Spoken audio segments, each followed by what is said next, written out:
worst crashes are in these like small personal planes or helicopters. You know what? I don't even like flying in a Boeing or whatever they're called, the 757, 707s, 747, whatever the hell they are. Whatever it is. But you know what? It was a lot of fun. I felt like Franklin Saint. Oh. You know, when he was in the snowfall, when he's flying the jet or plane or whatnot. I felt like him and the other dude were, doing illegal runs. Yeah, I know. And that didn't seem very safe. Yeah, either. it didn't seem very safe. But this was very safe. Hawaiian blue. It was a lot of fun. They made one dip down and it was straight water. I was like, oh. And you felt your guts go up into your lungs. Well, and it goes, ah! And I was just comical. I was like, it's all right, babe. It's all right. Got to be there for him. Got to show how strong you are, Shasky. Got to show how strong you are. So it was a lot of fun.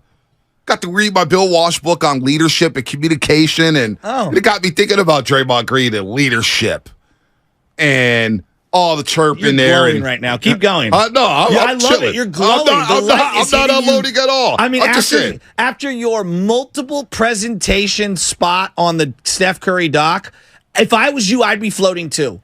That was pretty cool. Yeah, amazing. That was pretty cool. I'm not gonna lie. They even did the I'm Bonte Hill on post-game I heard that. And then I thought they were going to throw it to Kareth Burke because you were going to throw it to Kareth Burke, but you never did. And then it was an entire soliloquy of you. They even played our intro. Yeah, I know. It was like 25 seconds. I got text messages from people that I haven't heard from in so long, and they're all saying the same thing. Hey, look, man, you got a long career ahead of you. I'm like, I don't know if I got a long career ahead of me. Yeah. And they said, at minimum, you at least got a couple of lines in on the Steph Curry doc. There you go. And I can die a happy man. There you go. Radnich was even in it. Radnich was in it. I did hear Radnich. I couldn't believe it. I couldn't believe Steiny wasn't in it. All the hate he'd be doing.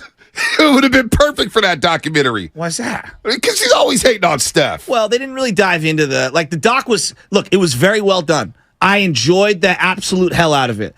I wanted more. Now, he's in the middle of his career, so I assume they're going to go more. And I'm not trying to crush it at all. I'm not. I wanted to hear from Monte. I wanted to hear from Don Nelson. I wanted more of those years. Like, there's so many layers. It was a little too much Davidson stuff for me. It felt like a Davidson doc. But for Anna, who didn't know about Steph Curry, I was kind of pointing out, I was like, oh, this was the turning point game. Because she asked me, did you know about Steph Curry? I said, I didn't know about Stephen Curry until the Georgetown game. Well, what about, they didn't even show the junior year when everybody, like Russell Westbrook and all those guys went. So I thought they were going to kind of dive into that. It felt like it was really about the lead up to the sophomore year and then them going to the Elite Eight and playing Kansas. By the way, Brandon Rush on that Kansas team. Rush, they were loaded Mario on that Chalmers, team. Arthur, and they still had a shot. Arthur. And they still had a shot. Well, poor guy, that's his last shot of his entire college career, and he was getting all emotional. And look, it was an excellent, excellent doc. We all loved it. The one thing that I think was the most underrated that I didn't see anyone talk about, the still shots of San Francisco.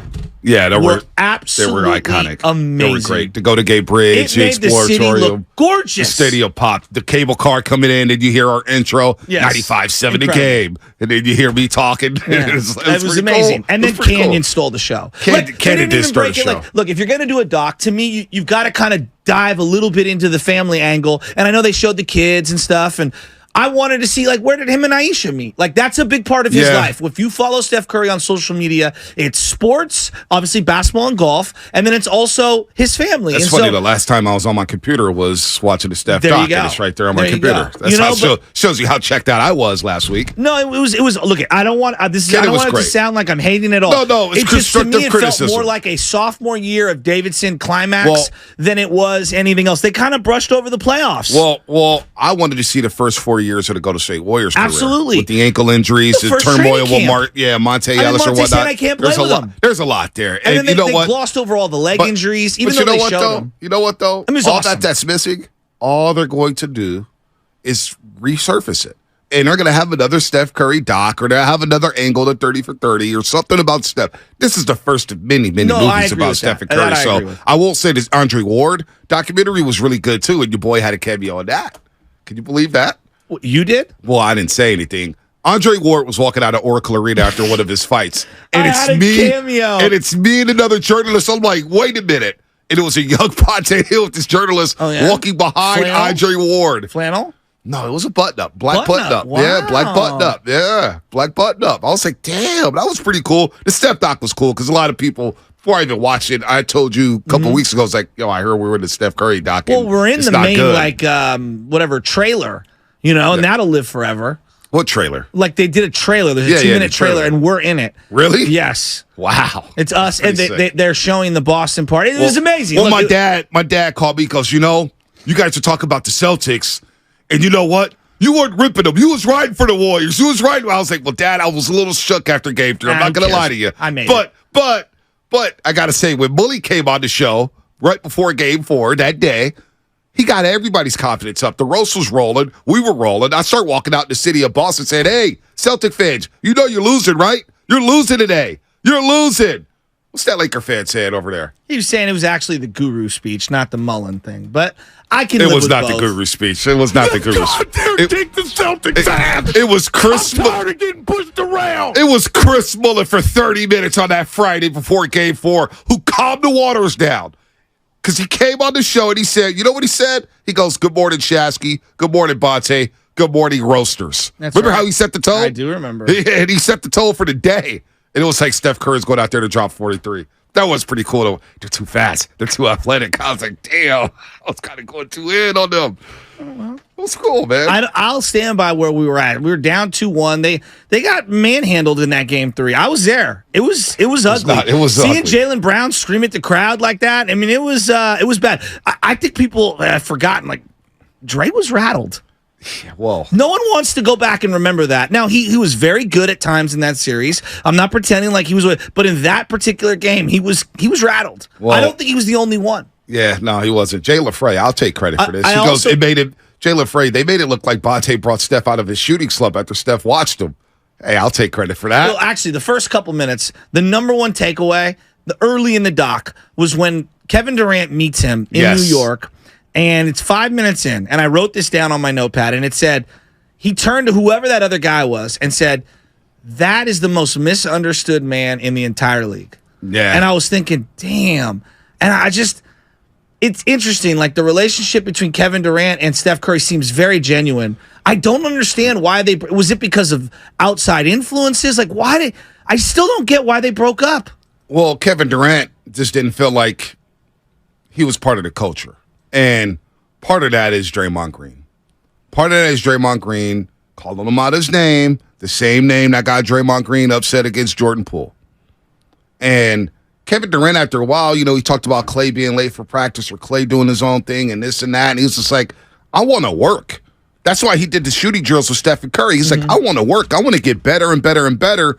And then after a while, he's like, you know what? After the whole Draymond Green thing and how it was handled, he said, I'm just going to move on because we didn't get to talk about it like men. He mentioned this. He goes, we didn't get to talk it out. I wanted to talk it out. It wasn't something that, hey, you just suspend a guy, you sweep it under the rug, and we move on. It feels very reminiscent of what happened here. And I think that those types of, when you throw a boulder into the water, it's going to have ripple effects. Right. And before we move on, because I know you're going to pivot and we're going to get to Dre and Jordan Poole, and I understand all of the connections. I just want to stop on Steph and KD. There clearly is a respect and an admiration that's mutual. Wouldn't you agree? Oh, of course. That's why KD came back. It did feel like the two of them, like just in that. And again, maybe I'm pulling way too much. I felt like genuine love between the two of those guys. Like they clearly are obsessed with basketball and they appreciate each other. And I was sad seeing that KD like, damn dog, why couldn't we make this work? Well, KD, remember when KD did sign with Brooklyn? Steph Curry, when he was coming over from Europe or whatnot, had the Jets stop in Jersey or New York or whatnot and went to go see Kevin Durant or, make sure that he was good and thank him for all the years and all the memories or whatnot. Yeah. And that was a cool moment because last week on Twitter, even though I didn't tweet, I was kind of searching and browsing around, and I'm seeing all the hate for Kevin Durant. Why? All the he's going at people are telling Kevin Durant how to run the pick and roll. People are telling Kevin Durant what a pin down is. People are telling Kevin Durant what off the ball movement is. It's just like we should embrace that one of the 15 greatest players in the NBA has the time of day to engage with normal basketball fans like us. I just think he's high as hell and having fun. Having I fun. hear you. But say that's fine. And that's okay. Yeah, no, it is fine. He spends his time high as hell. It's harmless. Talking to people on Twitter. It's harmless. I have no harmless. problem with that, but he gets a bad rap. So that was a cool doc. But